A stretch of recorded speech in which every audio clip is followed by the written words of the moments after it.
O, balitang sports naman tayo. Pero ang mga naglalaro, mga ibon. Wow! Shot na shot!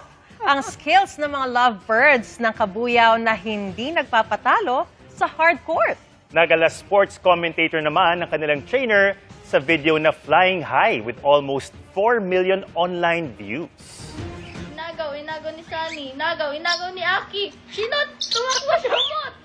Sinot ni Sky. Pang Mythical 5 sa basketball, ang atake ng 5 lovebirds na sina Cloud, Sunny, Aqua, Jade at Sky.